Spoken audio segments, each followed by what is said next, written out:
mahakamani na ni kwamba kesi ya mwenda zake Agnes Wanjiru anayedaiwa kuuawa na mwanajeshi wa Uingereza aliyekuwa akiishi katika kambi ya mafunzo humu nchini almaarufu Batuk mjini Nanyuki inasikizwa tena hii leo. Kesi hiyo inasikilizwa katika mahakama kuu ya Milimani. Hii ni baada ya afisi ya mwendesha mashtaka ya umma ODPP kuthibitisha kuwa mshtakiwa yuko mikononi mwa vyombo vya usalama wa Uingereza. Itakumbukwa kwamba Agnes aliripotiwa kuuawa mnamo mwezi Machi mwaka 2012, kesi yake ikiibua hisia kali miongoni mwa wanaharakati wa haki za binadamu nchini na vile vile nje ya taifa.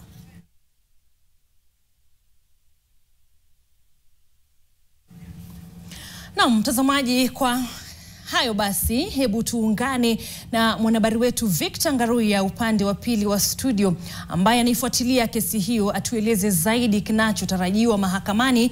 Ngaruya, hebu tueleze zaidi ni kipi tunatarajia leo hii mahakamani?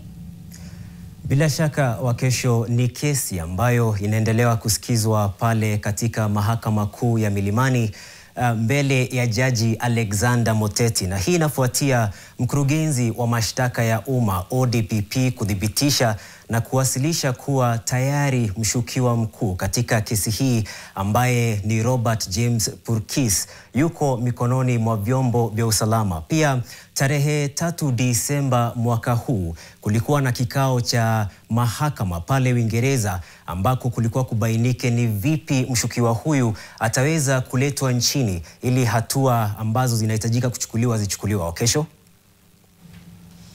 Ngaruya, basi tukimalizia pengine endapo mshukiwa atafikishwa nchini, ni yapi ambayo tutatarajia leo hii? Naam, katika kikao cha mahakama huko Milimani ambacho kilikuwa tarehe 21 iliweza kubainika wazi kuwa tayari DPP wamepewa kibali cha kuweza kumkamata. Kwa hivyo endapo ataweza kufikishwa humu nchini, atakamatwa na kufikishwa mahakamani. Kama ulivyosema, inafaa kukumbukwa kuwa imekuwa sasa miaka 13 tangu familia yake mwenda zake Agnes Wanjiru kutafuta haki baada ya mwili ya mpenda wao kupatikana katika tanki la maji akiwa amefariki. Wakesho.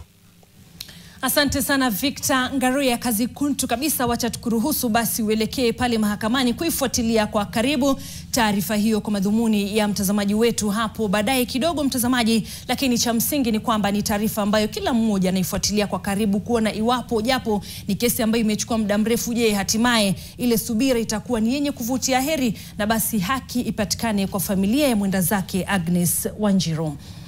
Rais William Ruto amesisitiza kuwa Kenya imejizatiti kufikia malengo ya maendeleo ya kitaifa ya shilingi trilioni 5 kupitia uwekezaji wa umma na binafsi.